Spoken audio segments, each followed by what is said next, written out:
The stagecoach lurched to a halt outside Dustwell's depot, wheels grinding against packed earth as October dust swirled through the air. Joanna Bell pressed herself deeper into the corner seat, watching other passengers gather their belongings with the easy confidence of people who belonged somewhere.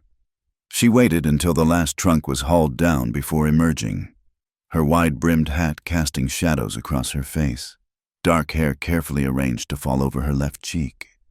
The letter from Aunt Martha crinkled in her pocket as she stepped down. Boots finding purchase on the wooden platform. 3 months old now.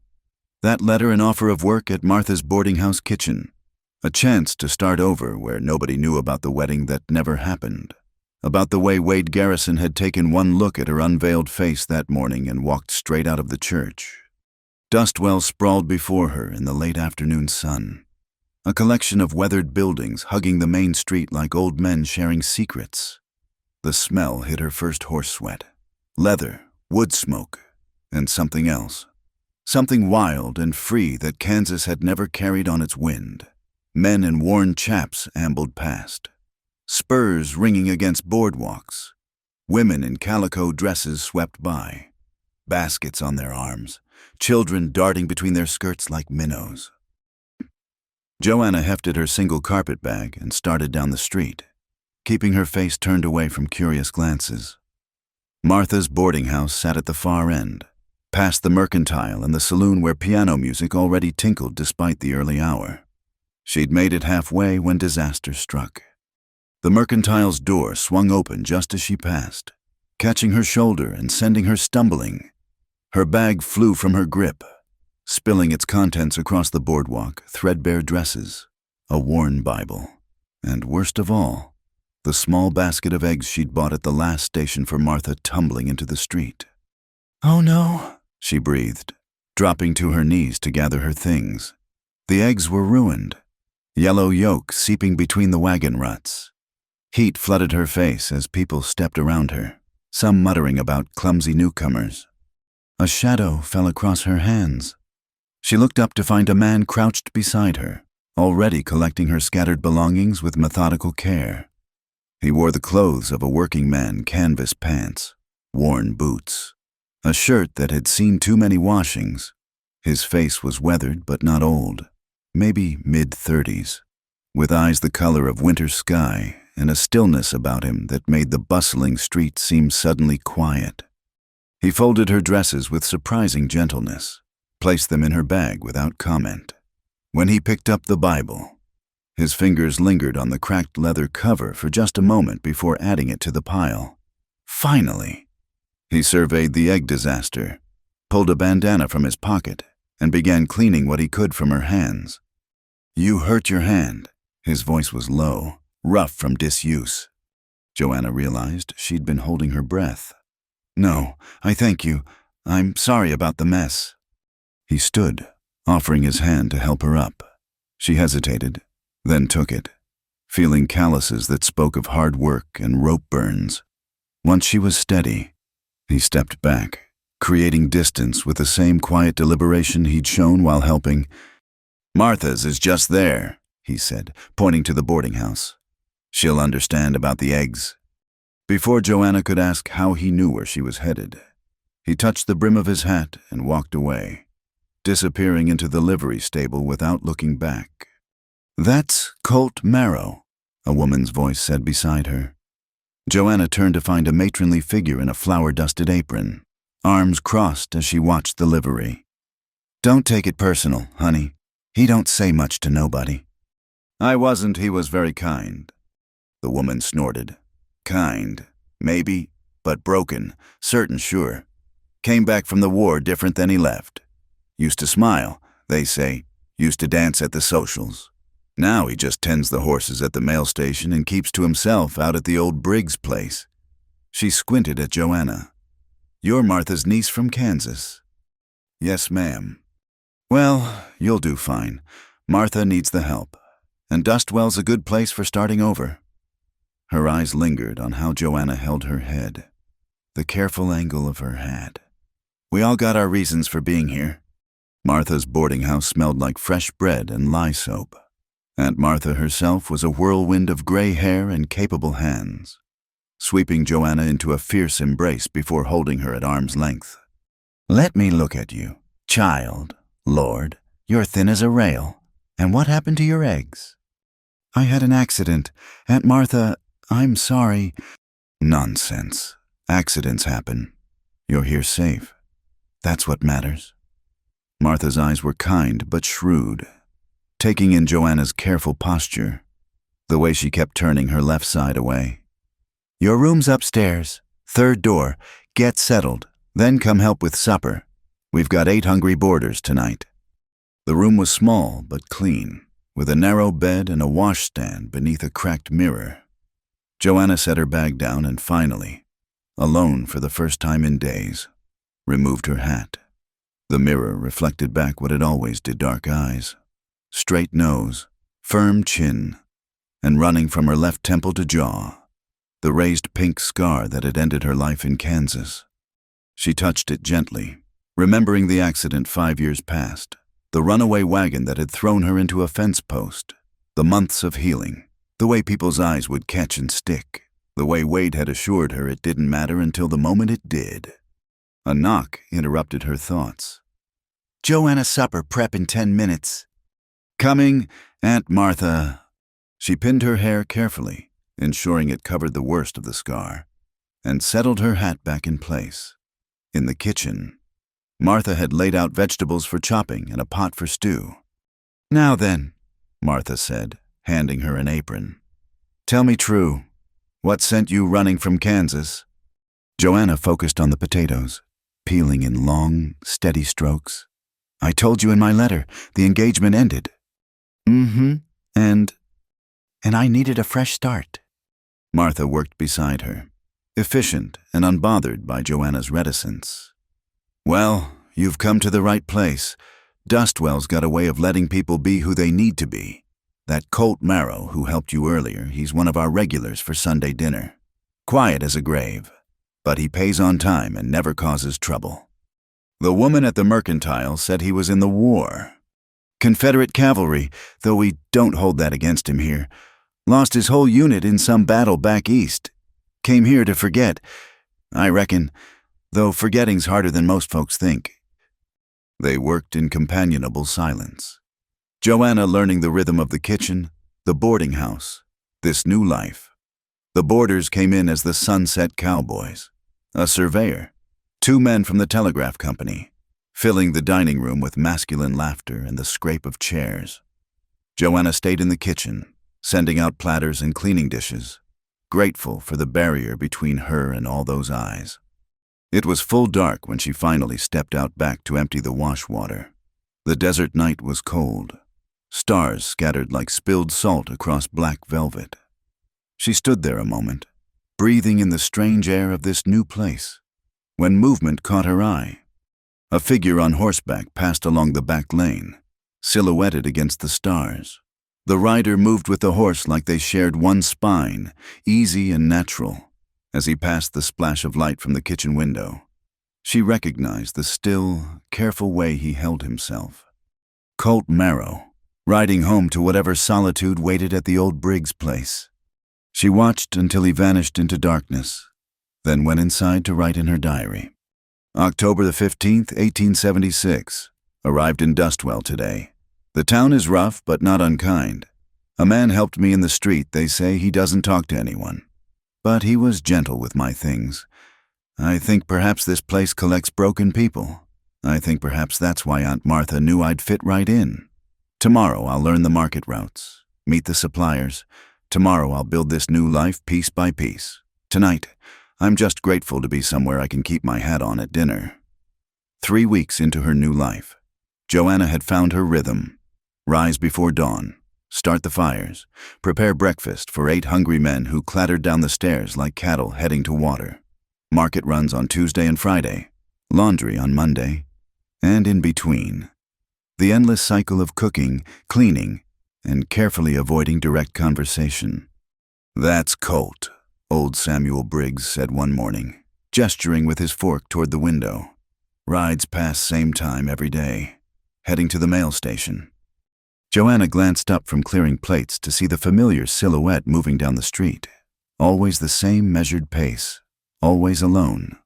Strange fellow. Thomas Harper, the surveyor, added, "Been here 3 years, barely said 3 words to anyone. They say he was different before the war." Samuel finished. "We all were different before something." The men fell quiet. Returning to their breakfast, Joanna moved between them like a shadow, grateful when their attention shifted to the day's work ahead. At the Tuesday market, she'd grown accustomed to the routine: arrive early for the best vegetables, avoid the busiest times when crowds pressed close. She kept her head down, her hat brim low, and most folks had learned to let her be. Martha's niece, they called her, the quiet one from Kansas. She was examining turnips when a commotion erupted near the livestock pens. A horse had broken free, a big bay mare with wild eyes, scattering shoppers as it charged through the market stalls. Women screamed, pulling children close. Men shouted, trying to corner the frightened animal. The horse wheeled, heading straight for where Joanna stood frozen. She dropped her basket, threw her arms up instinctively, when suddenly someone was there, Colt Marrow, appearing from nowhere to plant himself between her and the charging horse. He didn't shout or wave his arms like the others. Instead, he stood perfectly still, hands loose at his sides. The mare slowed, snorting, ears flicking back and forth. Colt made a low sound in his throat, something between a whistle and a hum. The horse stopped, sides heaving, then stepped forward to lip at his outstretched hand. "There now?" he murmured, so quiet Joanna barely heard. "There now, girl. What's got you all stirred up?" He caught the dangling rope, ran a calming hand along the mare's neck. The horse trembled but stood still. Crisis passed as quickly as it had come. "Thank you, Colt," the livestock dealer puffed, hurrying over. "Don't know what spooked her." Colt handed over the rope without comment. His eyes found Joanna's for a moment. "A quick assessment you heard before he turned away." "Wait," she called, surprising herself. He paused. "Thank you." He touched his hat brim, that same economical gesture from their first meeting, and melted back into the crowd. "Never seen nothing like it." A woman beside Joanna breathed. "That horse was pure spooked, and he just stood there." "He's good with horses," Joanna said quietly. "Good with most creatures that can't talk back," the woman replied, then studied Joanna with interest. "You're Martha's kin, aren't you? The one who keeps covered up?" Joanna's hand went unconsciously to her hat. "I should go.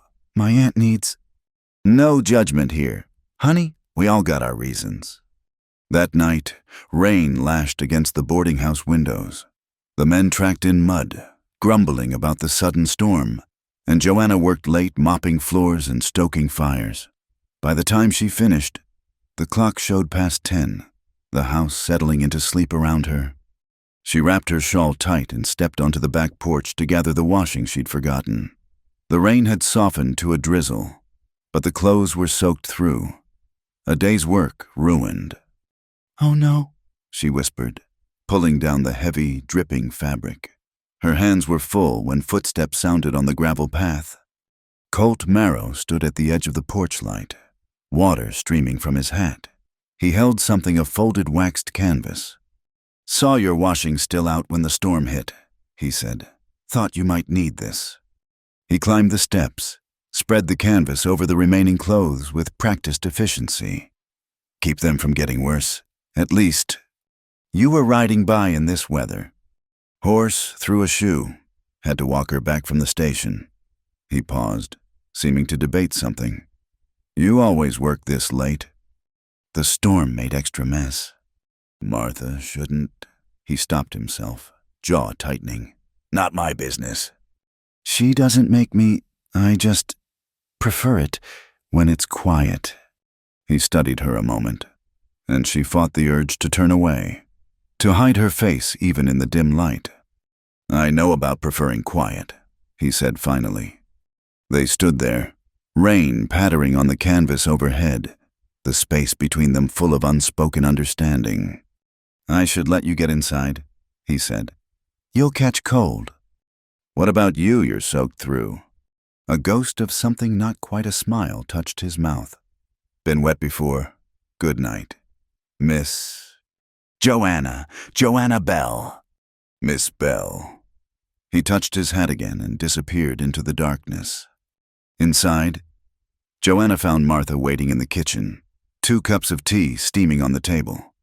"Saw your late-night visitor," Martha said mildly. "He was just helping with the washing." "Mm-hmm. That man hasn't volunteered to help anyone in 3 years. But sure, the washing." Martha's eyes were knowing.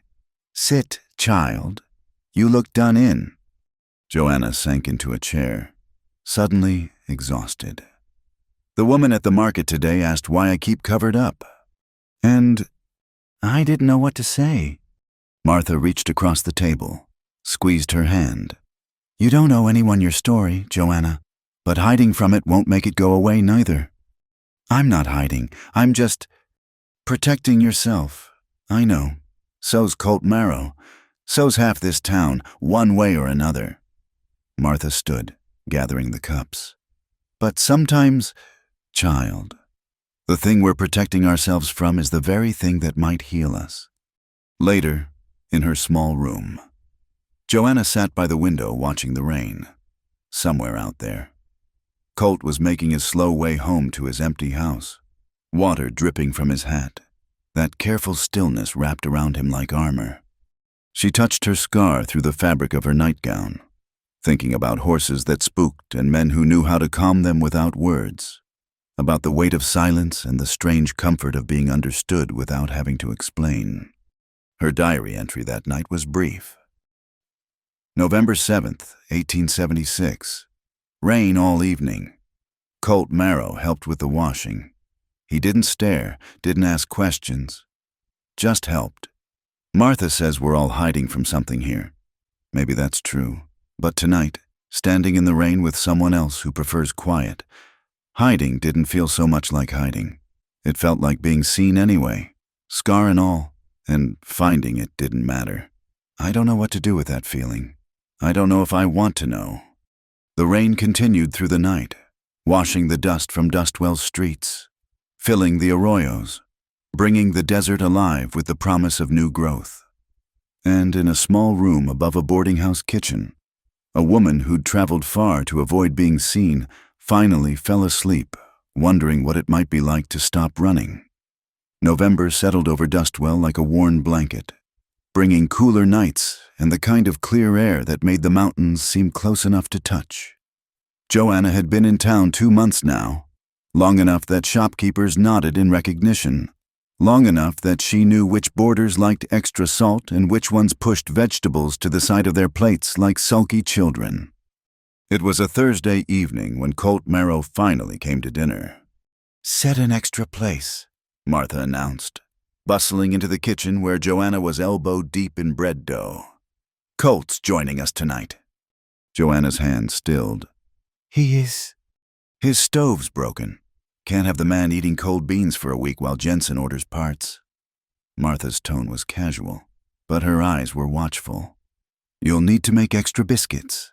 That man can eat when he's of a mind to." The dining room filled with its usual chaos at 6 sharp boots stomping, chairs scraping, the comfortable arguments of men who'd shared too many meals together. Joanna stayed in the kitchen, sending out platters through Martha, catching only glimpses of the dining room through the swinging door. Then she saw him, seated at the far end of the table, shoulders hunched slightly as if making himself smaller. The other men gave him space, including him in conversation without expecting responses. He ate with the same quiet deliberation he did everything else, eyes on his plate. "Joanna," Martha called. "Bring more coffee, would you?" There was no avoiding it. Joanna lifted the heavy pot, pushed through the door.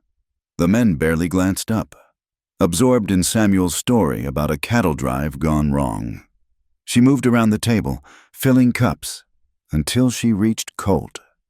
He looked up as she approached, and for a moment they were trapped in acknowledgement. This close. She could see the lines around his eyes, the careful way he held his shoulders, like a man perpetually braced for something. "Coffee?" she asked quietly. "Thank you." She poured, steady despite the tremor in her hands. A drop splashed on the table. She reached to wipe it, same time as he did. Their fingers brushed just barely. Just a whisper of contact, but they both pulled back as if burned. "Sorry," she murmured. "No harm done." She fled back to the kitchen, face hot, aware of Martha's knowing look as she passed. After the meal, as the men dispersed to their evening pursuits, Joanna found Colt on the back porch, hat in his hands, studying the sunset. "Thank you for dinner," he said without turning. "Been a while since I ate at a proper table." "Aunt Martha's glad to have you." She stayed by the door, ready to retreat. "She says your stove needs parts." "Among other things." He turned then, silhouetted against the dying light. "That coffee drop earlier, I didn't mean to startle you." "You didn't. I'm not used to—" She stopped, frustrated by her inability to explain. "To people seeing you," he finished quietly. "I understand." The words hung between them, weighted with shared knowledge. "Can I ask you something?" Joanna surprised herself with the question. "Why don't you come to dinner more often? Martha's always saying you're welcome." He was quiet so long she thought he wouldn't answer. Then, hard to sit at a table with folks talking and laughing like everything's normal, like the world didn't break apart and get put back together wrong. "Maybe it did get put back together wrong," Joanna said softly. "Maybe that's why people like us ended up here, in the cracks between pieces." He looked at her fully then, something shifting in his expression. "You always think in pictures like that. My mother used to say I had too much imagination for my own good." "Nothing wrong with imagination. Beats the alternative." He settled his hat back on his head. "I should go. Thank Martha again for me." "Wait." She stepped forward, then caught herself. "You never stare at my—" She gestured vaguely toward her face. "You never stare at the way my hands shake sometimes," he replied simply, seemed fair. He left her standing there, watching his tall figure merge with the gathering darkness. Behind her, Martha appeared with a dish towel. "That man's been eating alone for 3 years," Martha said thoughtfully. "Tonight's the first time I've seen him look comfortable at a table." He barely spoke. "Honey, Colt Marrow saying 10 words is like other men giving speeches." Martha draped the towel over Joanna's shoulder. "Come on, those dishes won't wash themselves." Over the next week, Colt appeared for dinner 3 more times. He never said much, but his presence became a quiet constant at the end of the table. The other boarders adapted, including him without pushing, and Joanna grew braver about serving, about letting herself be seen in glimpses and moments. It was after the 4th dinner that everything shifted. Joanna was clearing plates when Thomas Harper, deep in his cups, reached out and caught her wrist. "Say, Miss Bell, why don't you ever join us, pretty girl, like you shouldn't hide in the kitchen?" "Please let go," Joanna said quietly, tugging against his grip. "I'm just being friendly. Take off that hat. Why don't you— let's see what you're—" The crash of a chair hitting the floor silenced the room. Colt stood, every line of his body taut with controlled fury. "Let her go." His voice was soft, but it carried the kind of weight that made smart men step back. Thomas released Joanna's wrist, hands up in mock surrender. "Easy, Marrow. Just making conversation." "No." Colt moved around the table, placing himself between Thomas and Joanna. "You were making her uncomfortable. There's a difference." "Since when do you care about—" "Since now." The words were final, brooking no argument. "Apologize." Thomas looked around for support, found none, even drunk. He could read the room's shifted mood. "Sorry, Miss Bell," he mumbled. "Didn't mean nothing by it." Joanna nodded, not trusting her voice. She gathered the remaining plates and escaped to the kitchen, hands shaking. Through the door, she heard Martha's voice, sharp as winter wind, laying down law about behavior in her house. Later, after the house had settled and Thomas had been sent to bed with a flea in his ear, Joanna found Colt sitting on the front steps, rolling a cigarette he didn't light. "You didn't have to do that," she said, sinking down beside him. "Yes, I did." He studied the unlit cigarette, then crushed it between his fingers. "Man should know better. Most don't. They're failing, not yours." They sat in comfortable silence, watching Dustwell's nightlife amble past cowboys heading for the saloon, ladies walking arm in arm, a dog chasing shadows. "I was engaged," Joanna said suddenly. "Back in Kansas, his name was Wade Garrison. We'd been promised since we were young. Before," she touched her face, "before this happened." Colt waited, patient as stone. "He said it didn't matter, said it was just skin, that love was deeper than that. I believed him." She laughed, bitter. "Right up until our wedding day, when he took one look at me without my veil and walked out, said he couldn't wake up to that face every morning." "Fool," Colt said quietly. "Was he? Sometimes I look in the mirror and think, he was a fool," Colt repeated, firmer this time. "Any man who can't see past a scar to the person underneath doesn't deserve what he's looking at." Joanna turned to study his profile in the lamplight. "Is that why you don't stare? Because you see past it?" "No." He met her eyes. "I don't stare because when I came back from the war, people stared at me, at the way I'd changed, the way I couldn't smile anymore, couldn't stand noise or crowds or sudden movements. They stared like I was a stranger wearing Colt Marrow's face." He paused. "I promised myself I'd never make anyone feel that way."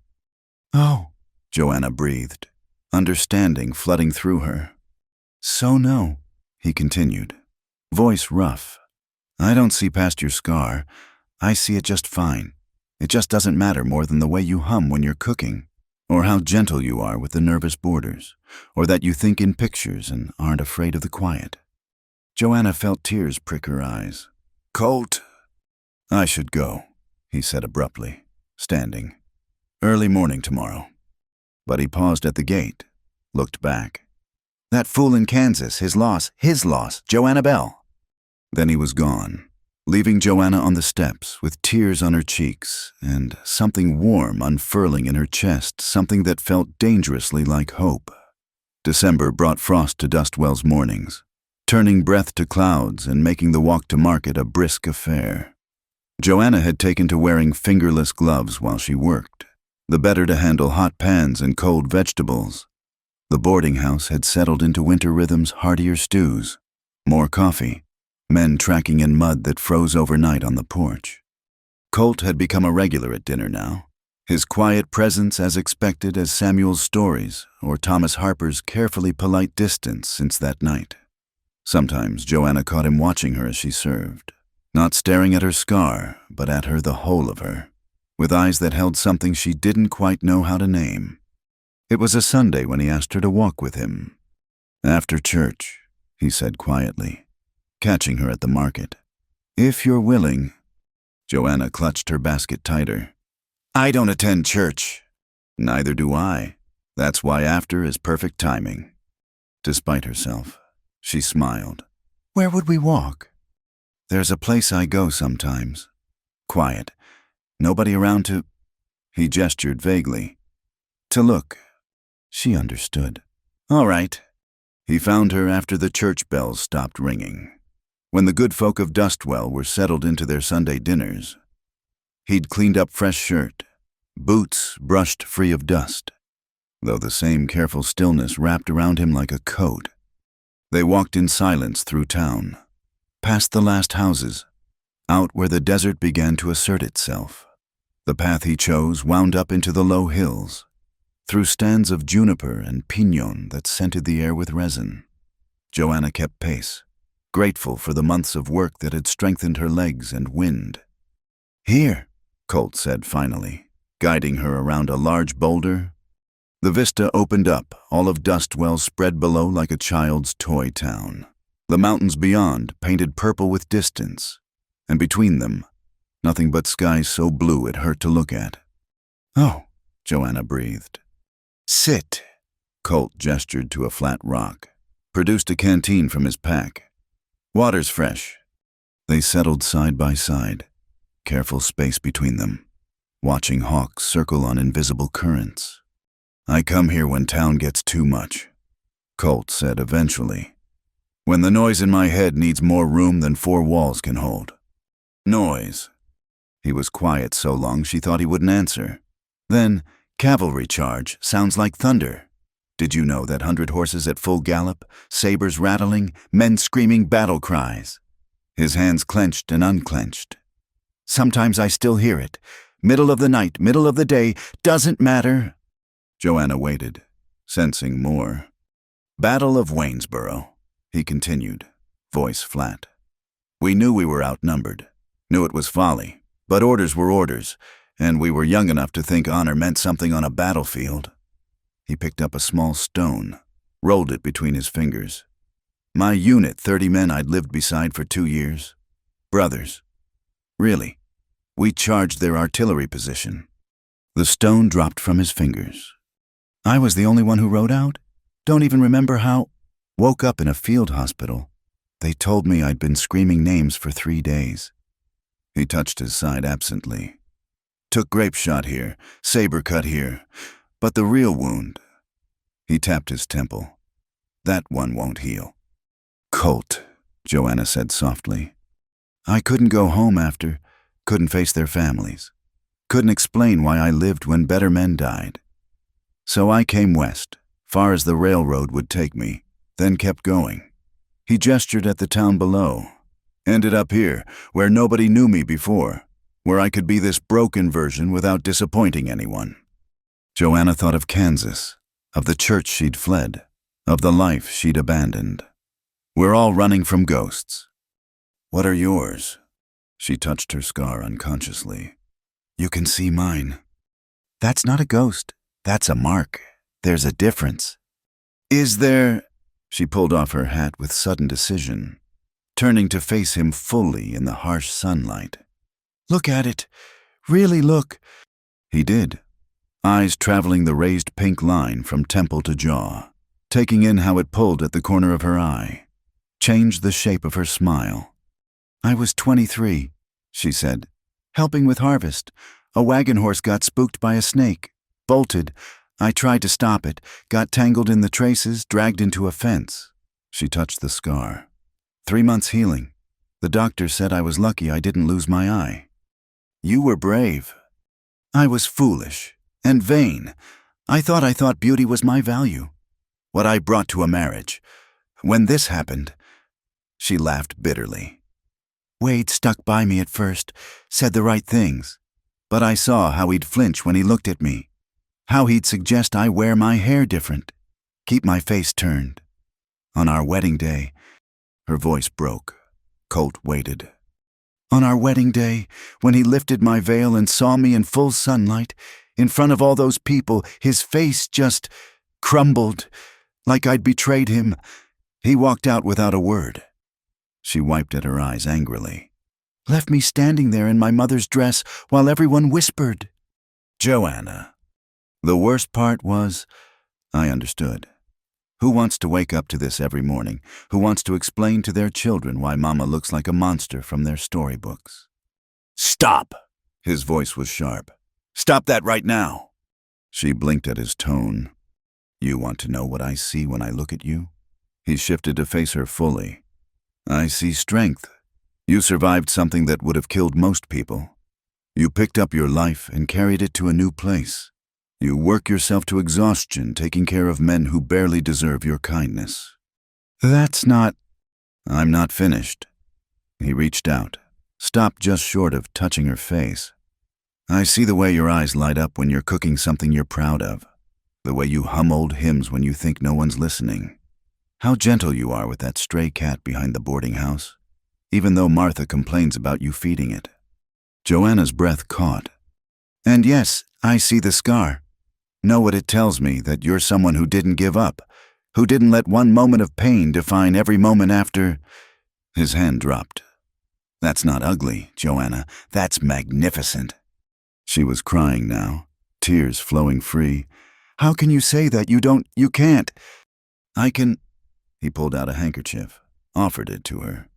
Because I know what ugly really is. Ugly is leaving 30 good men dead in a field. Ugly is surviving when you shouldn't have. Ugly is carrying ghosts that whisper your failures every night. He met her eyes. A scar from trying to save a life, that's not ugly. That's proof of courage. Joanna wiped her face, struggling for composure. People stare. Let them. They're not worth your notice. Easy for you to say. Is it? He touched his side where the grape shot scars lay hidden. You think I don't know about staring about whispers? There goes Colt Marrow. Used to be somebody, came back wrong from the war. I hear them. I didn't mean... I know. His voice gentled. I know. Joanna. They sat in silence as the sun tracked lower, painting the desert gold. Finally, Joanna spoke. Sometimes I dream I'm beautiful again. You are beautiful, just not the way you were taught to measure it. She looked at him, this broken man offering her a different mirror. You really believe that? I do. Then why? She stopped, gathered courage. Why do you always look away if it doesn't bother you? Why not hold my gaze? He was quiet a moment. Because when I look at you too long, I start wanting things I've got no right to want. Start thinking maybe I could be more than what the war left behind. That's dangerous thinking for a man like me. The admission hung between them, raw and honest. What if, Joanna said slowly, what if we're both wrong? What if we're not as broken as we think? That's a nice thought. But you don't believe it. He stood, offered her his hand. I believe the sun's getting low and Martha will worry if you're not back for supper prep. She took his hand, let him pull her up, but she didn't let go immediately. Thank you, she said, for today, for listening, for... She gestured helplessly. For seeing me. Always have, he said quietly, since that first day with the eggs. They walked back as the sunset painted the sky in shades of rose and amber. At the boarding house gate, Colt paused. Joanna. That dream where you're beautiful again. He met her eyes. You might want to consider you never stopped. Then he was gone, leaving her standing in the gathering dusk with her heart doing strange, painful, wonderful things in her chest. She touched her scar, feeling it differently, not as a mark of loss, but as a map of survival. Inside, Martha took one look at her face and smiled. Good walk? Yes, Joanna said softly. Yes, it was. That night, she left her hair unpinned at dinner, letting it fall naturally instead of carefully covering her scar. When she served Colt his coffee, their eyes met and held for a long moment, no looking away. No shame, just two people seeing each other clearly in the lamplight. It wasn't healing. Not yet, but it was a beginning. The day Wade Garrison arrived in Dustwell, the winter wind carried an edge sharp enough to cut. Joanna was at the Mercantile, negotiating with Mr. Hendricks over flour prices, when she heard the voice that stopped her cold. Fine establishment you have here. I'm looking to speak with your town council about some business opportunities. That smooth Kansas drawl, polished as brass and twice as hollow. Joanna's basket slipped from nerveless fingers. You all right, Miss Bell? Mister? Hendricks asked. But Joanna was already backing toward the door, keeping her face turned away. She slipped out as Wade continued his pitch about railroad expansion and land development, her heart hammering against her ribs like a trapped bird. She nearly ran into Colt outside. Joanna, he steadied her with careful hands. What's wrong? I need to get back. Martha needs... She couldn't finish, couldn't explain the panic clawing at her throat. Colt glanced through the Mercantile window, saw the well-dressed stranger holding court. Who is he? Nobody, just please, I need to go. But Colt's eyes had sharpened, reading her fear like trail sign. All right, come on. He walked her back to the boarding house, his presence a shield against curious glances. At the gate, he paused. You need me to stay? No, yes, I don't know. She pressed her hands to her face. He can't know I'm here. The stranger... She nodded, miserable. All right, Colt said simply. He won't. Martha took one look at Joanna's face and ushered her upstairs. What's happened, child? Wade's here. Wade Garrison, from Kansas. The words tumbled out. He's talking about railroad business, buying land. Oh, Martha.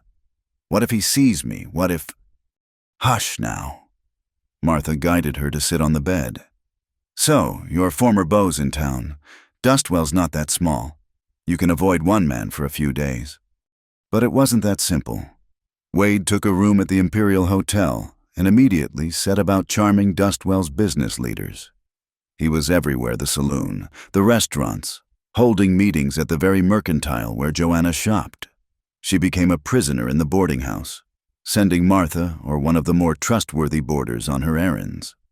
3 days into Wade's visit, Colt found her in the kitchen garden, viciously attacking weeds.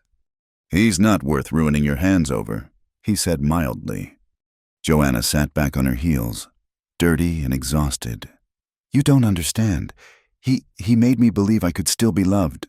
Then he proved I couldn't. If he sees me here, hiding like this... She laughed bitterly.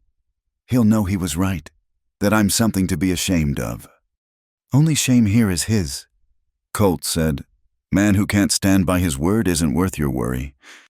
It's not just that. She yanked at another weed. He's here about land development, railroad expansion. That means surveys, purchases. My land. Colt's voice had gone flat. He's here about the parcels near the mail station. Oh, Colt, I didn't even think... Not your fault. But his jaw was tight. Railroad's been sniffing around for years. Guess they finally sent someone with enough polish to make their case. That evening, Wade appeared at the boarding house for dinner. Joanna, serving in the kitchen, heard his laugh through the door and nearly dropped the pot she was carrying. Martha squeezed her shoulder. Stay here. I'll handle service tonight. Through the crack under the door, Joanna could hear Wade's voice, smooth and confident, regaling the boarders with stories of progress and prosperity. Gentlemen, the railroad represents the future. Those who embrace it will profit, those who resist. A meaningful pause.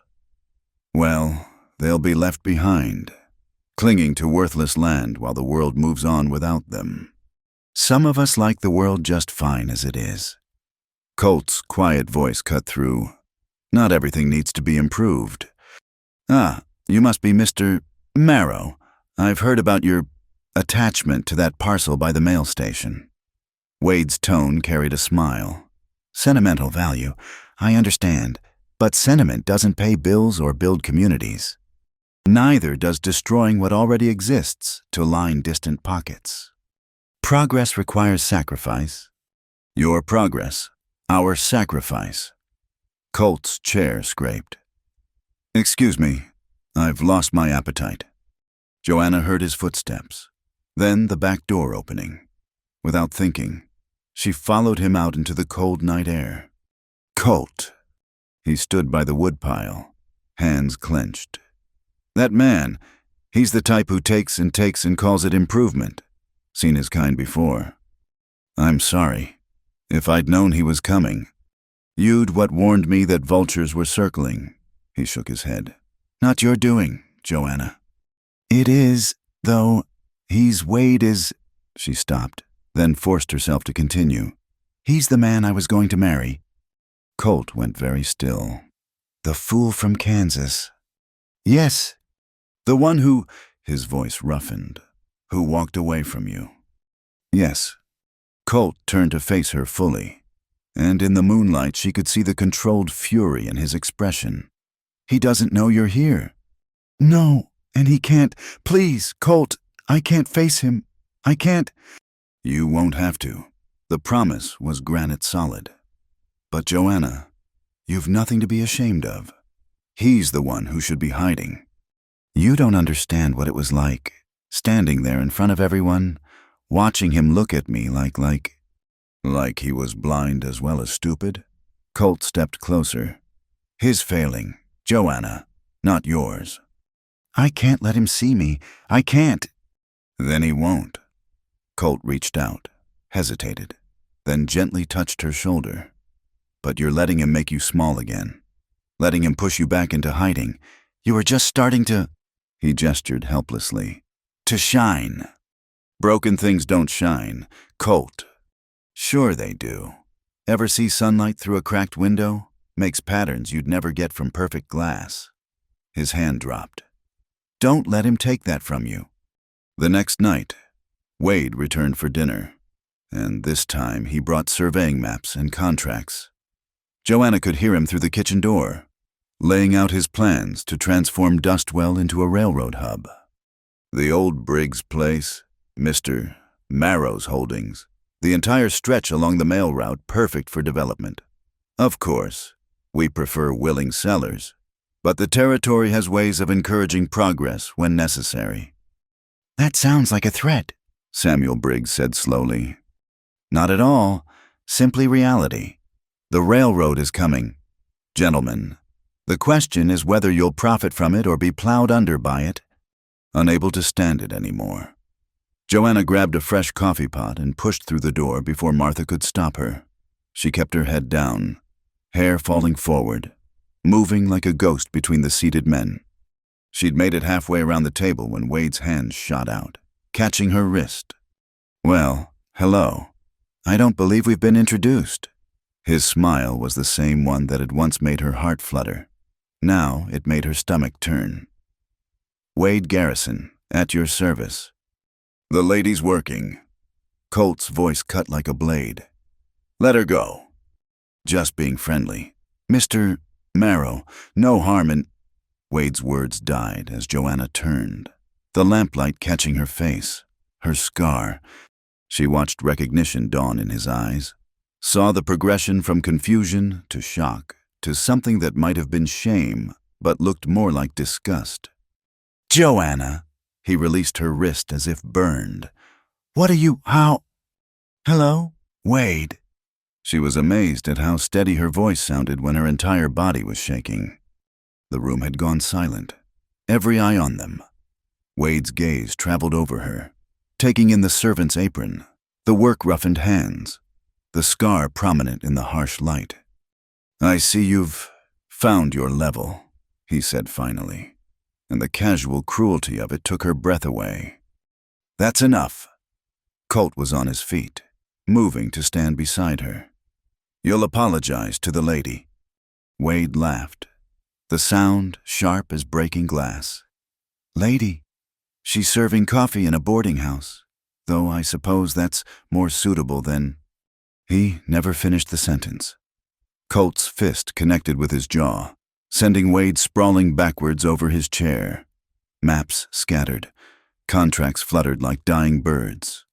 I said, Colt said quietly, standing over Wade's prone form.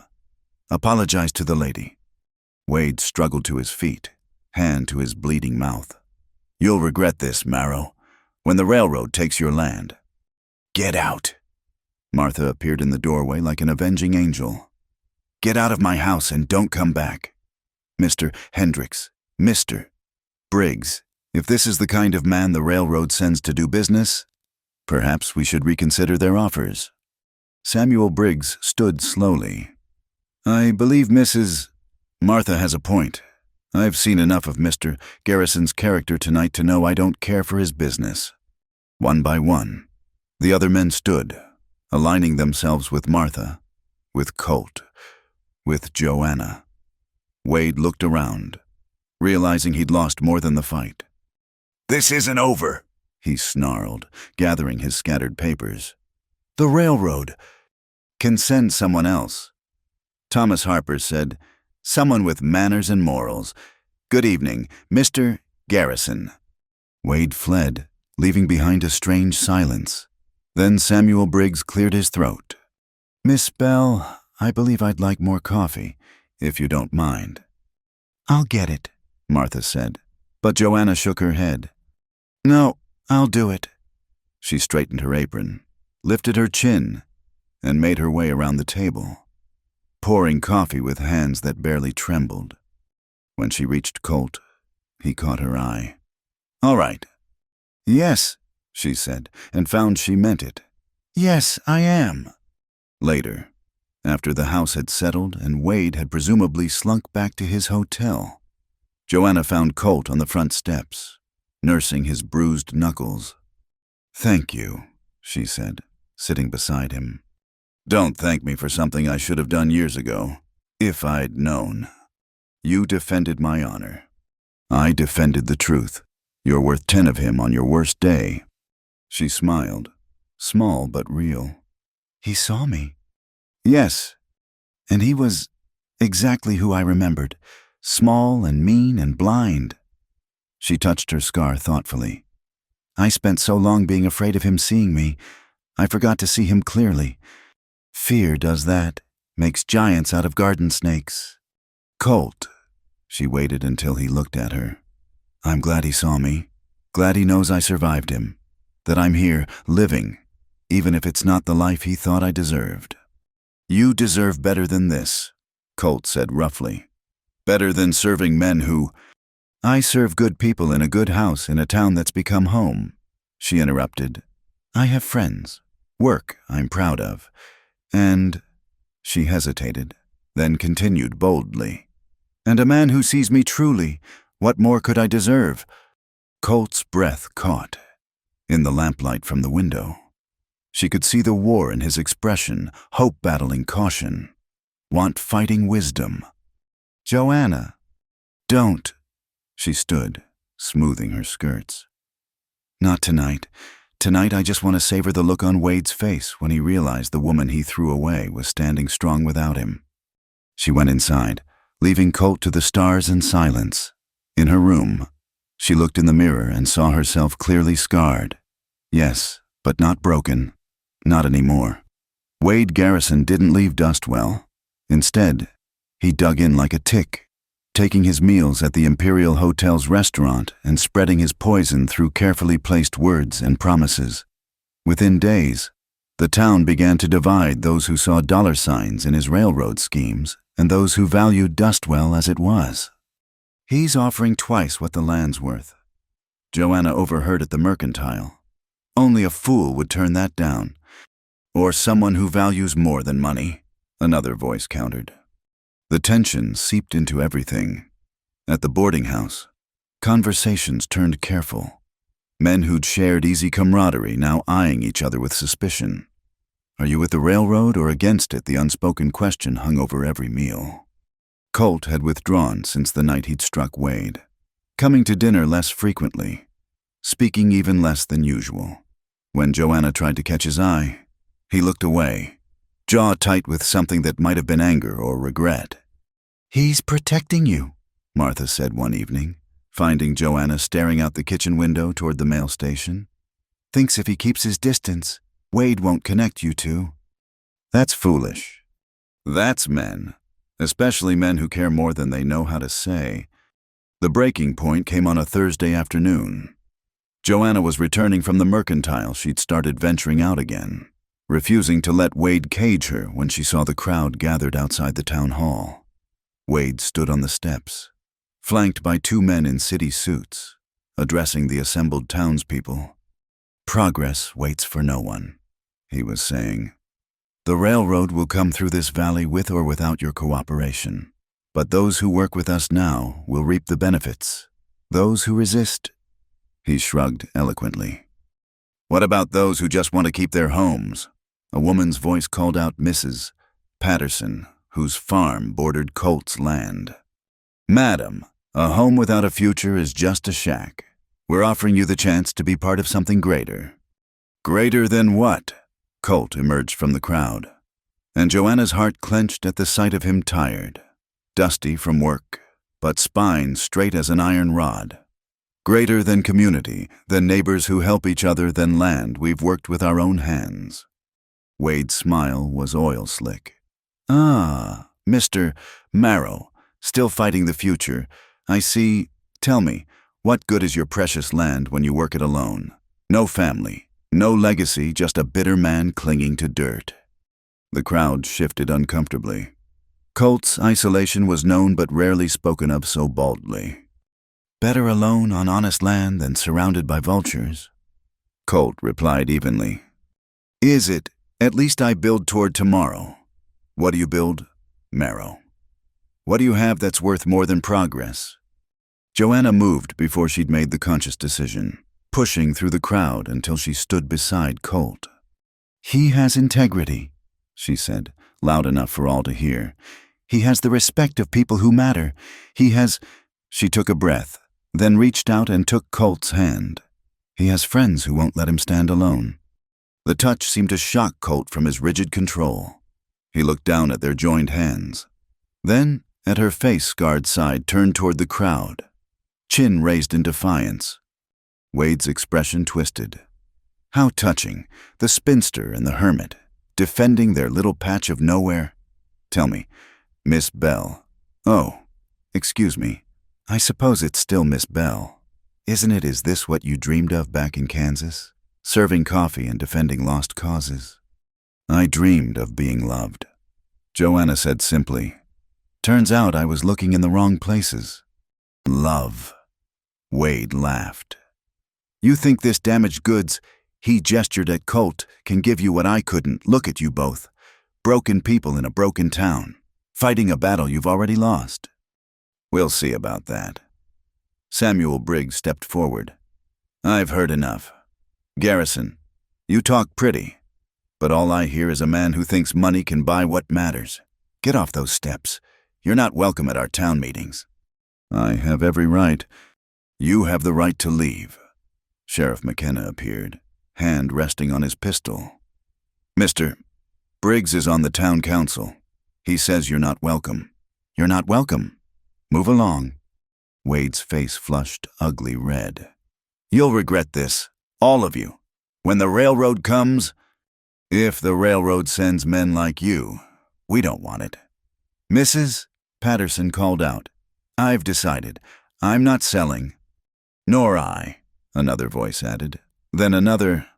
One by one, the landowners in the crowd declared their intentions.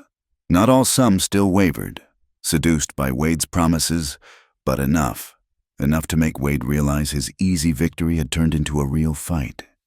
He descended the steps, pausing when he drew level with Joanna and Colt. This isn't over. Yes, it is. Colt spoke quietly, but there was steel beneath the words. You're done here, Garrison. Done with this town, done with these people, and done with her. Whatever claim you think you had, you forfeited it the day you proved yourself a coward. Brave words from a man who hides from his own shadow. Maybe, but I never ran from someone I promised to love. Colt's grip on Joanna's hand tightened. That's a special kind of yellow only you wear.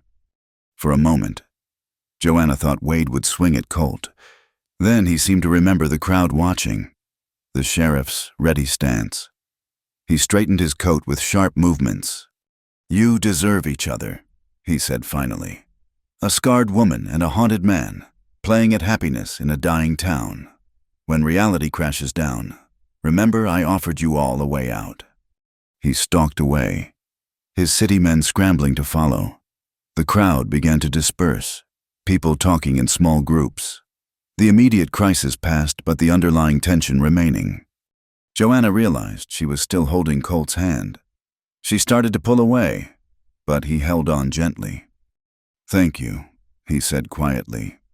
I couldn't let you face him alone. That's not... He took a breath. Thank you for saying I have friends. For meaning it. Colt, I need to tell you something. He turned to face her fully, and she saw the war in his eyes, old pain fighting new hope. What he said about me being damaged goods. Don't let his poison touch what we... She stopped, suddenly uncertain. What were they? What? His voice was rough with emotion. Around them, the street was emptying, but neither moved. They stood there, hands clasped, the weight of unspoken things pressing down like summer heat before a storm. "Joanna!" Her name was barely a whisper. "I'm no good at this. Haven't been since before, but you make me want to try. Make me think maybe the broken pieces could fit together into something new." "Colt!" She reached up with her free hand, almost touched his face, then let it fall. "I'm scared." "Of what?" "Of hoping, of believing someone could see past." "I don't see past it." His intensity stopped her words. "I see it. I see all of you. The scar, the strength, the way you hum when you think no one's listening. How you feed that mangy cat even though Martha fusses. I see it all, and He stopped, jaw working. "You what?" "I think you're the most beautiful thing in this desert. Have since the day you dropped those eggs and looked up at me like a startled deer." He laughed, short and breathless. "Lord help me. Joanna, but Wade Garrison was right about one thing. We are damaged goods. Question is, do we let that stop us from trying to build something anyway?" Joanna's vision blurred with tears. "I don't know how to trust again." "Neither do I. Maybe we learn together. Maybe we get it wrong. But maybe—" His thumb traced gentle circles on her hand. "Maybe broken things can hold each other up. Like Martha's always saying about that old fence behind the boarding house, two falling pieces leaning together, still standing." "That's not very romantic," Joanna said, half laughing through her tears. "I'm not a romantic man, but I'm an honest one. And honestly, Joanna Bell, you've been holding me up since the day you started leaving extra biscuits on my plate because you noticed I was too thin." "You noticed that?" "I notice everything about you." The admission seemed to surprise him. "Can't help it. You're the first thing I've wanted to really see in years." Joanna looked at their joined hands, then up at his weathered face, the careful hope in his eyes. Around them, Dustwell went about its business horses clopping past, doors closing, life moving forward despite Wade's threats and the uncertain future. "All right," she said softly. "All right. All right. Let's try. Let's be broken together and see what we can build." The smile that spread across Colt's face was like sunrise over the desert slow, hesitant, but warming everything it touched. He lifted their joined hands and pressed his lips to her knuckles, the gesture so gentle it made her heart ache. "I should warn you," he said. "I don't know the first thing about courting a lady proper."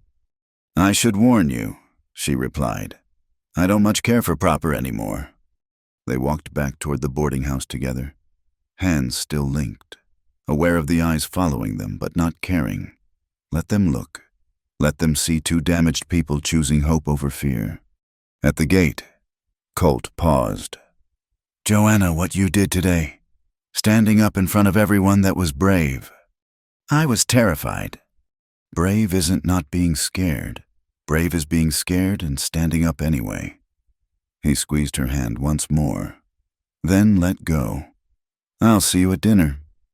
"I'll save you extra biscuits," she promised.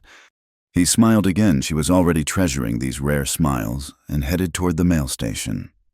Joanna watched him go, then turned to find Martha in the doorway, beaming. "About time," Martha said simply. We're just two people who've been circling each other like wary cats finally admitting there's something there. Come on, we've got a celebration dinner to prepare." "For what?" "For folks standing up to bullies. For choosing community over cash. For you finally letting that good man see you smile." Martha wrapped an arm around Joanna's shoulders. "For broken fences that keep standing. Child, always worth celebrating when things that should fall down choose to stand instead." The land auction was set for the last Friday in January. Wade and his railroad associates had pulled every legal string, greased every palm they could reach. And now the territory government had decreed that underutilized parcels could be put to public auction for the greater good of development. "It's theft, pure and simple," Samuel Briggs said at the emergency town meeting. "They're forcing us to bid on our own land." Can we fight it legally? Someone asked. With what money they've got Eastern lawyers, territorial backing. We've got. Samuel gestured helplessly around the modest town hall. We've got each other, Martha said firmly. And we've got 3 weeks to figure something out. Colt sat silent through the meeting, but Joanna could see the tension in his shoulders, the way his hands clenched and unclenched. His land wasn't just property. It was his refuge, his peace, the place he'd rebuilt himself after the war. Losing it would break something in him that might not mend. After the meeting dispersed, Joanna found him by the corral behind the mail station, running his hands over a horse's neck with absent gentleness. We'll find a way, she said softly. Will we? He didn't look at her. Wade's right about one thing. I don't have much money saved. Enough to run the place. Not enough to bid against railroad coffers. Then we'll pool resources. The whole town. Can't ask folks to beggar themselves for my land. It's not just your land. It's the principle. If they can take yours, they can take anyone's. He finally turned to her, and the defeat in his eyes made her heart clench. Maybe it's time. Maybe I've been hiding out here long enough. Don't. She stepped closer, reached out to grip his arm. Don't let him make you small. You said that to me once. Remember? That was different. How? Because it's you instead of me. She moved to stand directly in front of him, forcing him to meet her eyes. Colt Marrow, you listen to me. This land is part of you. This life you've built, quiet as it is, matters. You matter. To who? To me? The words came out fierce and certain. To Martha. To everyone who sees you help without being asked. Who knows you'll show up when needed. To that horse who trusts your hands. To... She took a breath. To the woman who loves you. The words hung between them, unexpected and undeniable. Colt went very still. Joanna. I know we said we'd go slow. I know we're both still figuring out how to trust, but I also know that when I think about you losing this place, about you disappearing into whatever darkness you think you deserve, I can't breathe. She lifted her chin, scarred side catching the lantern light. So yes, you matter. To me, more than I know how to say proper. He reached out slowly, as if she might spook, and cupped her face with work-roughened hands. His thumb traced the line of her scar with infinite gentleness. You love me, his voice was wondering, disbelieving. Appears I do. Joanna Bell. He leaned his forehead against hers. I'm no good with words, never have been, but you make me want to be better than what the war left. Make me believe maybe I could be. You already are. He kissed her then, soft and careful, like she was something precious he was afraid of breaking. When they parted, both were trembling. We're going to fight this, Joanna said, all of us, together. How? I don't know yet, but we will. Over the next week, the town transformed. What had been individual worry became collective action. Martha organized the women, setting up bake sales and quilting bees to raise funds. The men pooled resources, counting every spare penny. Even the saloon announced that all profits from Thursday night poker would go to the Land Defense Fund. But it wasn't enough. Wade's casual mention of figures at the Imperial Hotel bar made it clear the railroad had resources Dustwell couldn't match. We need a different strategy. Thomas Harper said at another meeting, we can't outbid them. We need to make them not want to bid. How do we do that?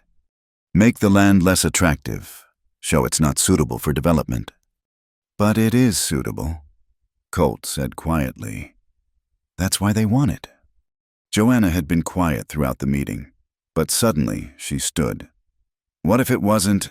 What if the land had complications? What kind of complications? She looked around the room, an idea forming. Environmental ones, sacred ones, historical ones, things that would make development difficult, expensive, maybe impossible.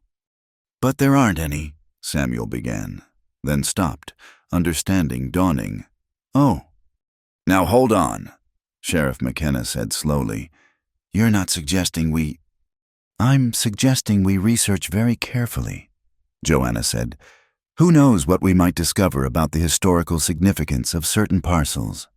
What stories the Apache might tell about sacred grounds? What underground streams might make building unsafe?"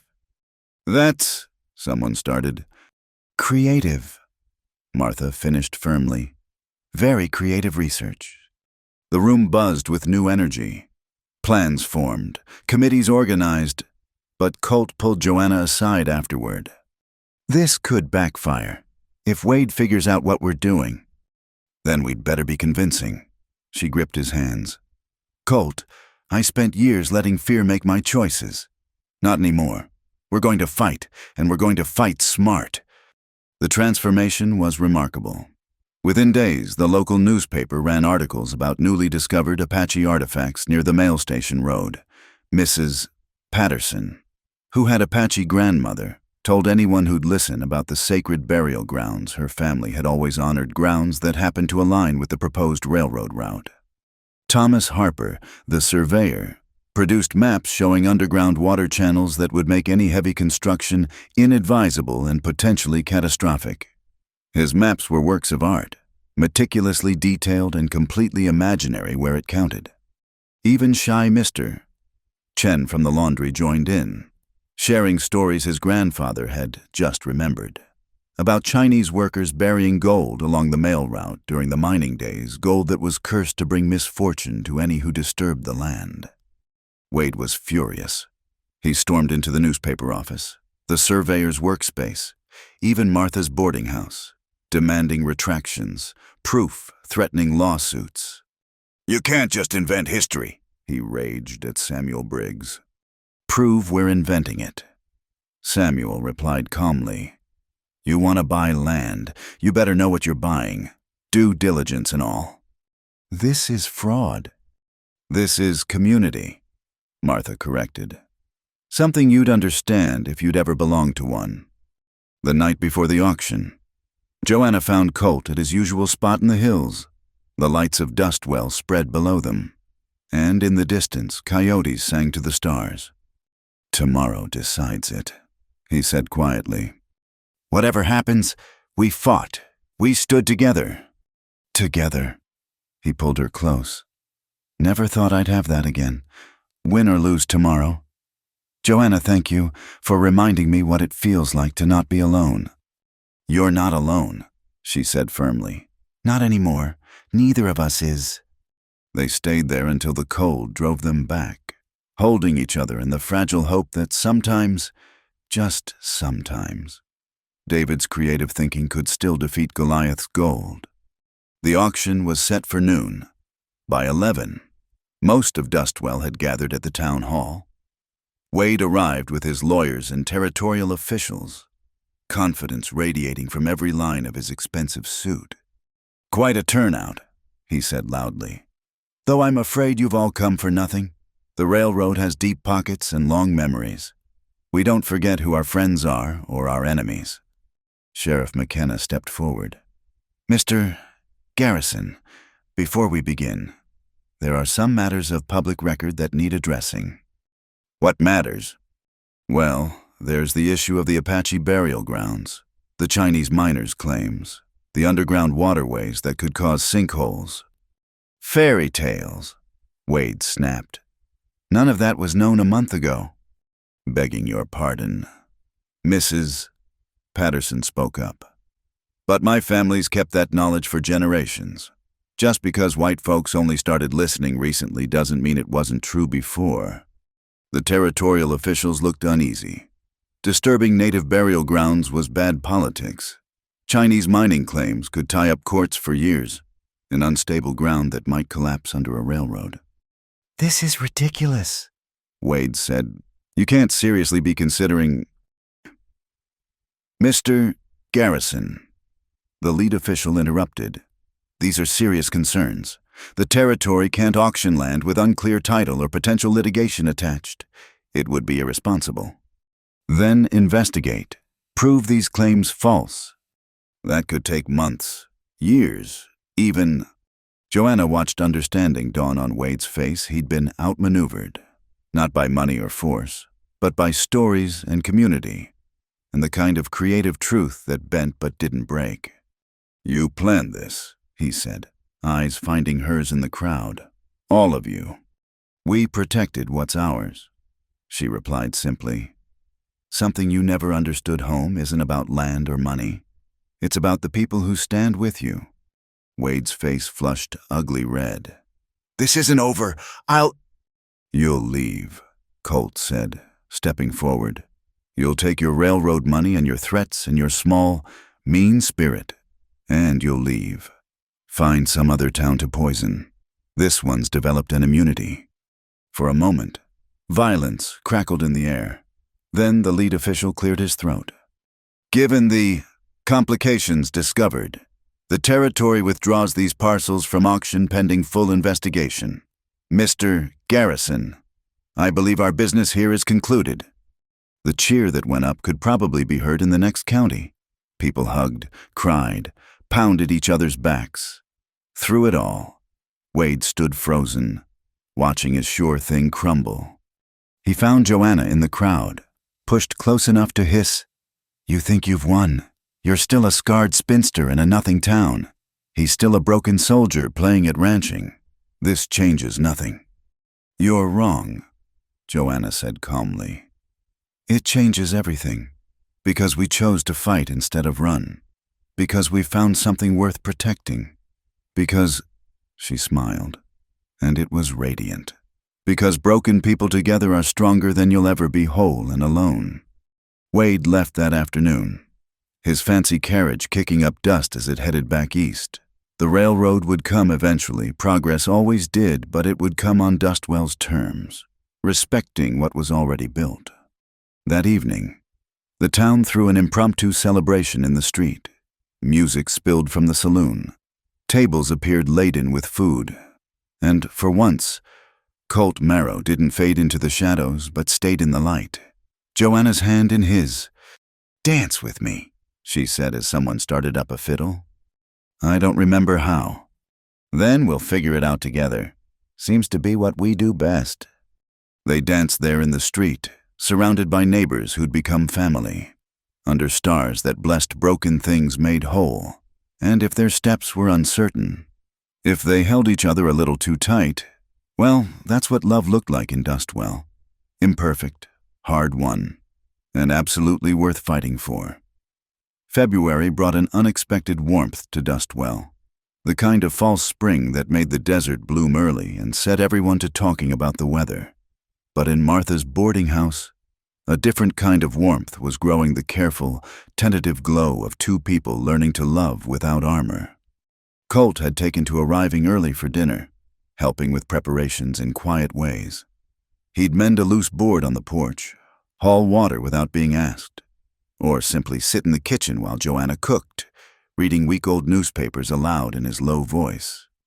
"Says here the railroad's looking at a northern route now," he mentioned one evening, glancing up from the paper. "Through Prescott instead." "Good," Joanna said firmly, kneading bread with perhaps more force than necessary. "Let Prescott have them." "You've got flour in your hair." She paused, self-conscious, hand moving to check. Colt stood, crossing to her with that careful grace he had, and gently brushed the flour away. His hand lingered, tucking a strand of hair behind her ear. "Joanna," he said softly, "I've been thinking." "Dangerous habit," she teased, but her heart had started racing. "I mean it. I've been thinking about us, about what comes next." "What do you mean?" He stepped back, suddenly uncertain. "I'm no good at this. Words get all tangled when I try to say what I mean." "Then don't use words," Joanna suggested, wiping her hands on her apron. "Show me." He looked at her for a long moment, then held out his hand. "Come with me." Now I have bread rising. "It'll keep, please."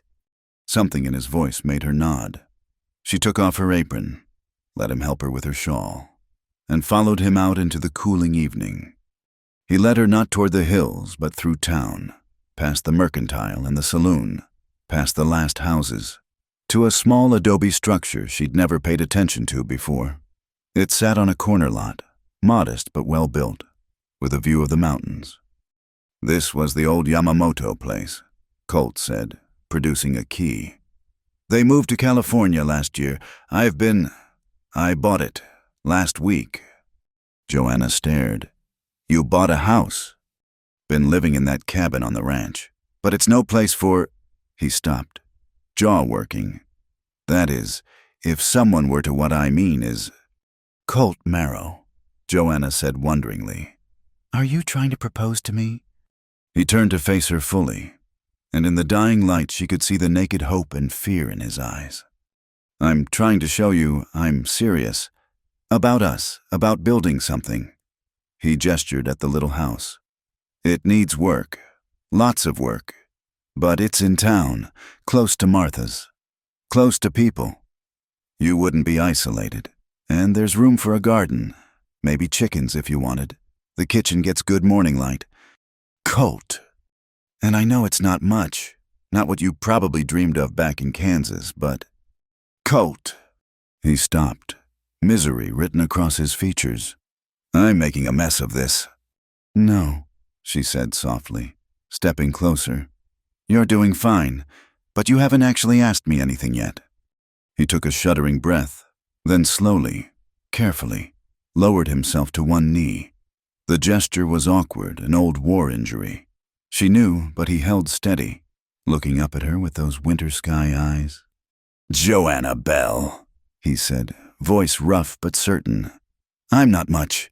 I've got more ghosts than prospects, more scars than social graces.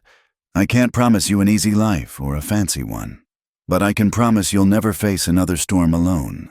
I can promise to see you, really see you, every day until my eyes close for the last time. I can promise that your courage makes me brave and your smile makes me believe in tomorrow again. He reached into his pocket, pulled out something small. Not a ring, they both knew he couldn't afford that, but a piece of carved wood. Smooth and warm. Made this, he said simply. It's mesquite wood, from that tree where we sat and talked that day. Figured I could make a ring from it, if you'd have me, if you'd let me try to be the man you deserve. Joanna sank to her knees in front of him, not caring about the dust on her dress. She took his face in her hands, feeling the weathered skin, the day's stubble, the trembling he couldn't quite suppress. You impossible man, she whispered. Don't you know you already are the man I deserve, the man I want, the man I love? Does that mean... Yes, she said, laughing through tears she hadn't realized were falling. Yes, Colt Marrow, I'll marry you. I'll live in this little house and plant that garden and wake up every morning grateful for the broken road that led me to you. He made a sound, half laugh, half sob, and pulled her against him, holding on like she might disappear. She could feel his heart racing, matching her own. When they finally pulled apart, he slipped the wooden band onto her finger. It was smooth and perfect, carved with patience and care. I'll get you a real ring someday, he promised. This is real, she corrected. This is perfect. They sat there in the dust outside their future home, holding each other as the stars came out. Finally, Colt helped her to her feet. Want to see inside? Yes. The house was small but clean, empty rooms waiting to be filled with life. Colt pointed out his plans where furniture could go, how the stove could be fixed, the spot perfect for a rocking chair. Joanna listened, but mostly she watched him, this taciturn man suddenly full of words when it came to their future. We'll need to tell Martha, she said eventually. She knows. Asked her permission yesterday. Joanna raised an eyebrow. Her permission? Closest thing to family you've got here. Seemed right. He ducked his head. She said it was about time and offered to make the wedding cake. Of course she did. Joanna laughed, feeling lighter than she had in years. When were you thinking? Soon as you're willing. Tomorrow, if I could. But figured you might want time to plan. Invite folks. A month, Joanna decided. First day of spring, new beginnings and all. A month, he agreed. Then, quieter. Sure you want this, want me? It's not too late to... She silenced him with a kiss, pouring all her certainty into it. When they parted, he looked dazed. Right, he said, a month it is. They walked back to the boarding house hand in hand, the wooden ring smooth on Joanna's finger. A few people were still out, and news traveled fast in a town like Dustwell. By the time they reached Martha's gate, faces appeared in windows. Conversations stopped mid-sentence. Is that what I think it is? Mrs. Patterson called from her porch. Joanna lifted her hand, showing the wooden band. Colts asked me to marry him. And I said yes, she added, just to see Colt smile, that rare, transformative expression that made him look years younger. The street erupted. People poured out of houses, offering congratulations, demanding details. Martha appeared with suspicious speed, enveloping them both in fierce hugs. About blessed time, she declared. I was starting to think I'd have to lock you two in the pantry until you sorted it out. Even the saloon emptied, men raising glasses in toast to the couple. Samuel Briggs pumped Colt's hand, grinning. Always knew you had sense under all that silence, he said. Miss Joanna, you've got yourself a good man. I know, she said simply, and watched Colt's ears turn red. Later, after the impromptu celebration had died down and the boarding house had settled for the night, Joanna sat in her small room, turning the wooden ring on her finger. A soft knock made her look up. It's me. Colt's voice came through the door. May I come in? It wasn't proper, but then, when had they been yes? He entered, still looking slightly stunned. Did that really happen? Which part, the proposal, the acceptance, or half the town deciding we needed toasting? All of it. He sat carefully on her desk chair. Joanna, I need you to know the house, the proposal. It's not because of Wade, not to prove something or claim you or any of that. It's because you love me. She finished. I know, Colt, I know. I wanted to wait until I had more to offer. A real ring. Money saved. I don't need more. I need you. She moved to kneel beside his chair, taking his hands. We've both spent too much time thinking we weren't enough as we are. Maybe it's time we stopped. He touched her scar gently, a gesture that had become tender rather than pitying. How'd we get so lucky? Not luck, Joanna corrected. Work, courage, friends who wouldn't let us hide. She smiled. And maybe a little grace. A month seems too long. It'll pass quick. We need to fix up the house, plan a wedding, figure out how to be married people. She laughed. I suppose I'll have to learn to cook for just 2 instead of a dozen. Or we could keep feeding folks. Colt suggested. House isn't big, but the table could be. Never thought I'd say this, but I've gotten used to the noise at dinner, the company. Colt Marrow, are you saying you want dinner parties? I'm saying I want a life, a real one. With you, with friends, he swallowed hard, with maybe a family someday, if we're blessed that way. Joanna's heart swelled. This man who'd lived in shadows for so long, talking about children and dinner parties and life. I love you, she said simply. Still can't quite believe that's true. Believe it. I'll tell you every day until it sinks in. That could take a lifetime. Good thing that's what we're planning on, then.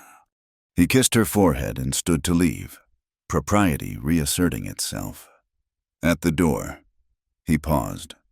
Joanna, that day with the eggs, did you know? Know what? That you were saving me, just by being yourself, by seeing me as just another person instead of poor broken Colt Marrow. Did you know? No, she said softly. I was too busy thinking you were saving me. Maybe that's how it works, the saving each other.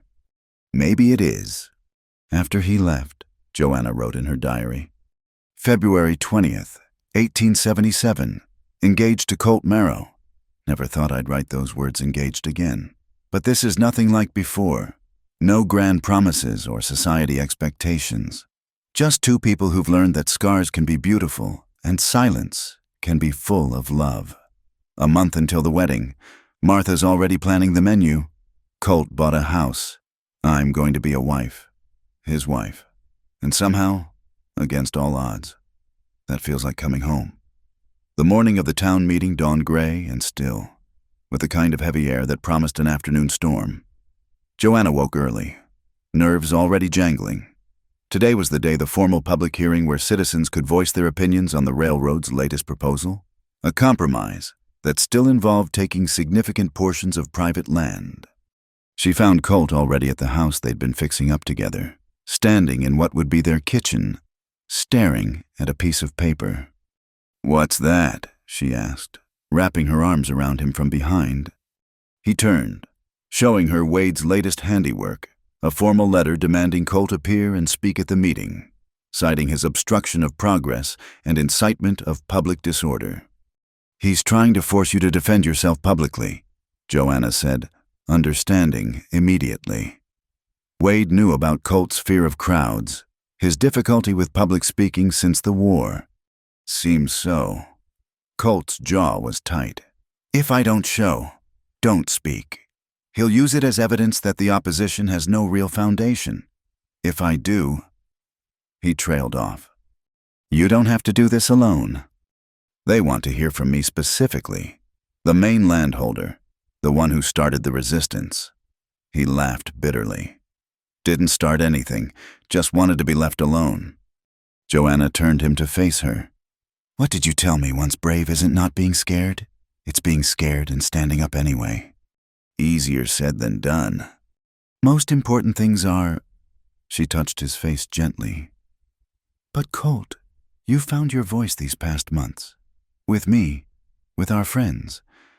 Maybe it's time to let the whole town hear it." The meeting hall was packed by 3 o'clock. It seemed everyone in Dustwell and half the surrounding county had come. Wade sat at the front with his lawyers and territorial officials. Looking smugly confident, the townspeople filled every chair and lined the walls, faces ranging from supportive to skeptical. Joanna sat in the front row between Martha and Samuel Briggs, trying not to let her nerves show. Colt stood to the side, rigid as a fence post. The speech they'd worked on clutched in his hand. "We'll hear first from Mr. Wade Garrison, representing the Pacific Rail Corporation," the territorial judge announced. Wade rose, smooth as oil, and began his practiced pitch. Progress, prosperity. The future, all the golden promises that sounded so good until you looked at what they cost. He painted picture after picture of Dustwell transformed into a bustling hub. Property values soaring, opportunities endless. And standing in the way of all this, he concluded, eyes finding Colt, are a few individuals who put personal comfort over community advancement, who would keep Dustwell small and struggling rather than see it thrive. I ask you, is that the leadership you want? Is that the future you choose? Scattered applause, mostly from newcomers and those who'd already been swayed by railroad money. Then the judge called Colt's name. For a moment, Joanna thought he wouldn't move. Then, slowly, he walked to the podium. The paper in his hands shook slightly. He opened his mouth, closed it, looked down at the speech, then up at the waiting faces. The silence stretched, painful. Wade smirked. "Perhaps Mr. Marrow has nothing to say after all." "I had a whole speech," Colt interrupted, voice rough but audible. "Joanna helped me write it, full of fine words about community and heritage and all the reasons we should fight." He set the paper down. "But standing here, looking at all of you, I realize that's not what needs saying." He gripped the podium edges, knuckles white, but continued. "Truth is, I came to Dustwell to hide, after the war. After everything, I just wanted a place to disappear. And this town gave me space to be broken without asking questions, without demanding I be fixed. The room had gone completely still. Mr. Garrison talks about progress, about the future, but I've seen his kind of progress. Saw it during the war, men who talked pretty about causes and glory while boys died in fields. Saw it after, when carpetbaggers came promising reconstruction and left nothing but stripped bones. His voice grew stronger.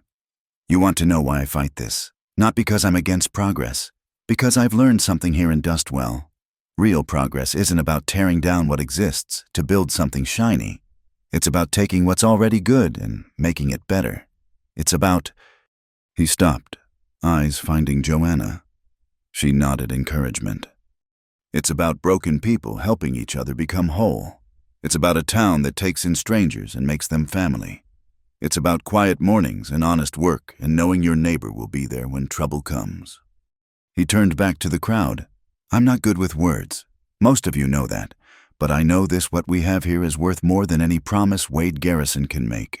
And if standing up here making a fool of myself is what it takes to protect it, then that's what I'll do. Pretty sentiment, Wade called out. But sentiment doesn't put food on tables or futures in children's hands. Doesn't it, Mrs.? Patterson stood up.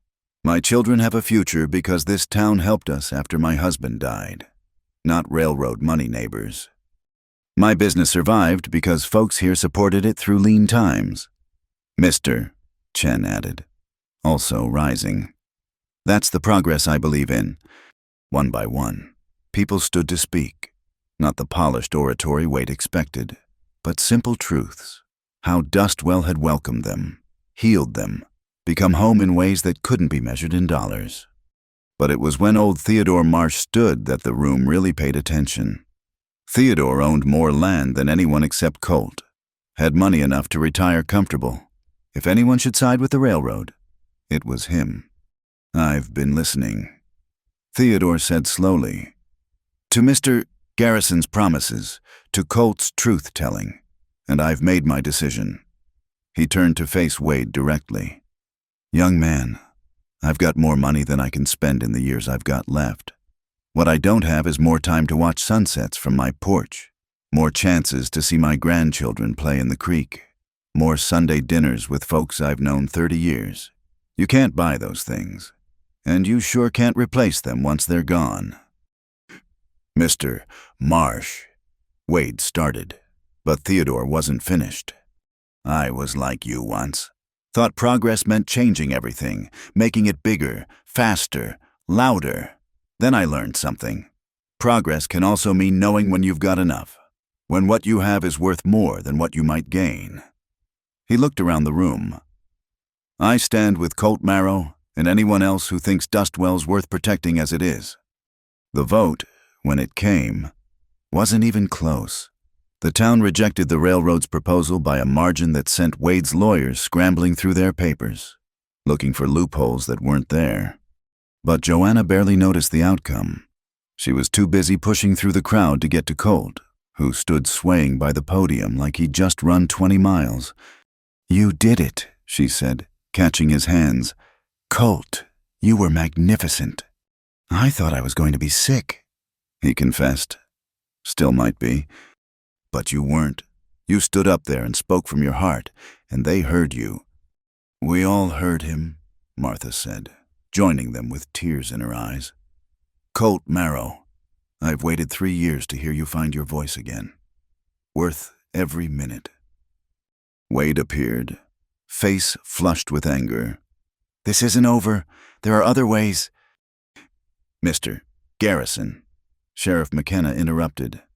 I believe it's time you moved on. Dustwell's made its position clear.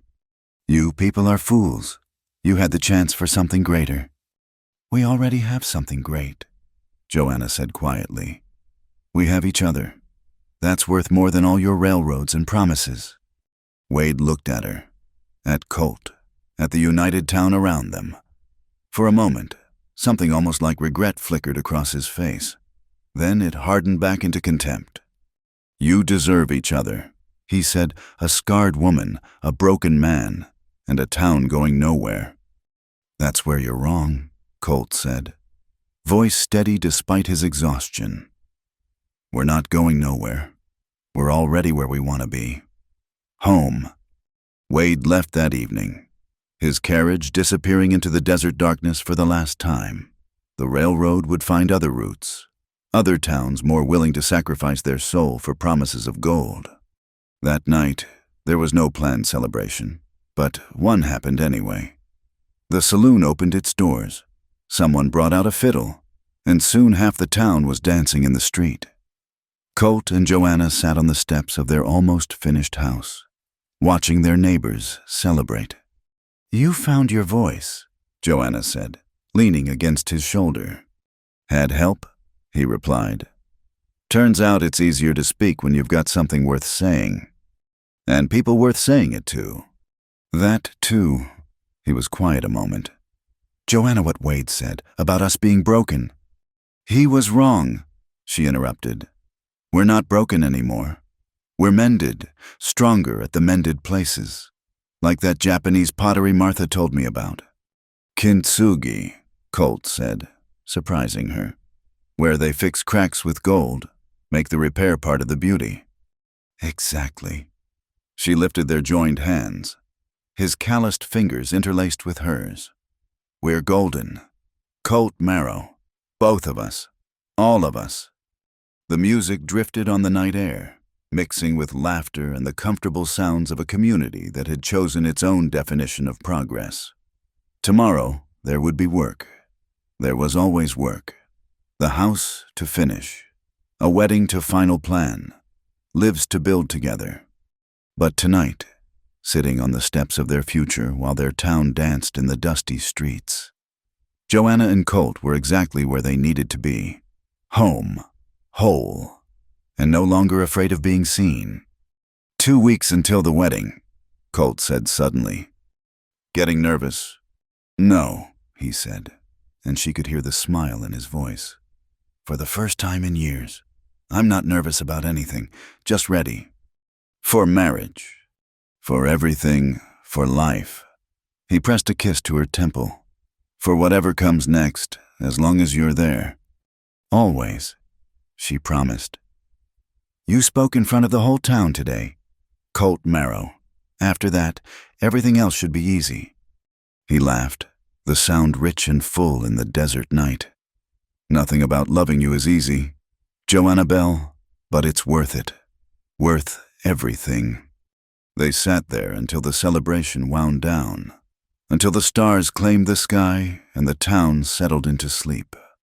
2 people who'd come to Dustwell to hide had found the courage to stand in the light, and in 2 weeks, they'd stand together again. This time to pledge their lives to each other in front of the community that had taught them both how to be brave. The first day of spring arrived with a clarity that made the desert mountains seem close enough to touch. Joanna woke in her room at Martha's boarding house for the last time as an unmarried woman. Sunlight streaming through the window she'd looked out of so many mornings, wondering if she'd ever feel whole again. Rise and shine, bride-to-be. Martha called through the door. We've got a wedding to prepare for. The house buzzed with activity. Mrs. Patterson had arrived early with her daughters to help with Joanna's hair. The kitchen overflowed with women cooking, laughing, sharing stories of their own wedding days. Through it all, Joanna moved in a kind of dream, hardly believing this day had finally come. You're glowing, Mrs. Chen said, pinning another flower in Joanna's hair. Happy becomes you. I'm terrified, Joanna confessed. Not of marrying Colt, just, what if something goes wrong? What if the sun rises tomorrow and the world keeps turning? Martha interrupted gently. Child, you've spent too long worrying about what might go wrong. Today, just let things go right. Across town, Colt faced his own preparations with the help of Samuel Briggs and Thomas Harper, who'd appointed themselves his wedding attendants despite his protests that he didn't need fussing over. Hold still, Samuel commanded. adjusting Colt's string tie for the 4th time. You only get married once, God willing, might as well look presentable. I look like a store mannequin, Colt complained, tugging at the new shirt collar. You look like a man about to marry the finest woman in 3 territories, Thomas corrected. Which you are. So stop fidgeting. Is it normal to feel like I might throw up? Colt asked. Completely, both men said in unison. The wedding was set for sunset, to be held in the meadow behind the church where wildflowers had burst into bloom after the recent rains. It seemed the entire town had turned out, filling the space with chairs borrowed from every household, ribbons strung between posts, and mason jars filled with desert roses. Colt stood at the makeshift altar, just a table covered with Martha's best cloth, trying not to pace. The preacher, brought in from the next town since Dustwell's minister was down with a cold, smiled reassuringly. Breathe, son.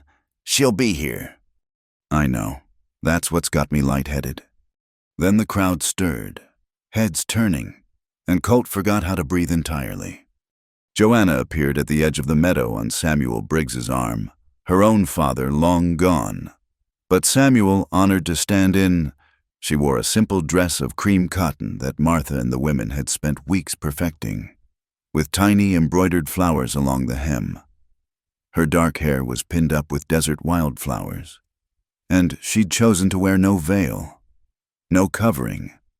Her scar was visible in the golden light, and she had never looked more beautiful. She walked toward him with her chin high, meeting the eyes of their neighbors and friends, no longer hiding. When she smiled at him, Colt felt his knees go weak. Steady, Thomas whispered from behind him.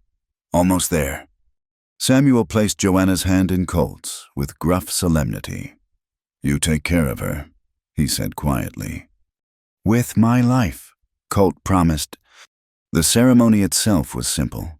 They'd asked for traditional vows, no fancy words needed. But when it came time to speak them, both found their voices strong and clear. I, Colton James Marrow, take you, Joanna Catherine Bell, to be my wedded wife, Colt said, eyes never leaving hers. To have and to hold from this day forward, for better or worse, for richer or poorer, in sickness and in health, to love and to cherish, till death us do part. Joanna's voice trembled only slightly as she repeated her own vows, her hands steady in his. When she reached to love and to cherish, tears spilled down her cheeks, but she was smiling through them. The rings? The preacher asked. Colt produced 2 bands, the wooden one he'd carved, now joined by a simple gold band he'd saved for months to buy. Joanna had insisted on wearing both. With this ring, I thee wed, he said, slipping the gold band onto her finger where the wooden one already rested. And with my heart, I thee love. They'd added that last part themselves, and Joanna repeated it as she placed a plain gold band on his finger paid for with her own savings, despite his protests. By the power vested in me by the territory of Arizona, I now pronounce you husband and wife. The preacher smiled. You may kiss your bride, Mr. Marrow. Colt cupped Joanna's face gently, thumbs brushing away her tears. Hello, Mrs. Marrow, he whispered. Hello, husband, she whispered back. The kiss was tender, a promise sealed in front of everyone they'd come to love. The meadow erupted in cheers, and suddenly they were surrounded by well-wishers, hands to shake, embraces to receive. The reception was held right there in the meadow as stars began to appear. Tables groaned under the weight of food. Everyone had contributed something. There was music. The same fiddle player from the street dance, joined by a guitar and even a harmonica. Lanterns were lit as darkness fell, turning the meadow into a magical space. Dance with your wife, Colt, someone shouted. Colt looked at Joanna, sudden shyness overtaking him. I warned you, I don't remember how. And I told you we'd figure it out together, she replied, taking his hand. They moved on to the makeshift dance floor, just a flat patch of ground, and suddenly the music gentled. Colt placed one hand on Joanna's waist, took her hand with the other, and they began to sway. "We're terrible at this," he murmured in her ear. "We're perfect at this," she corrected. "Look around. Colt."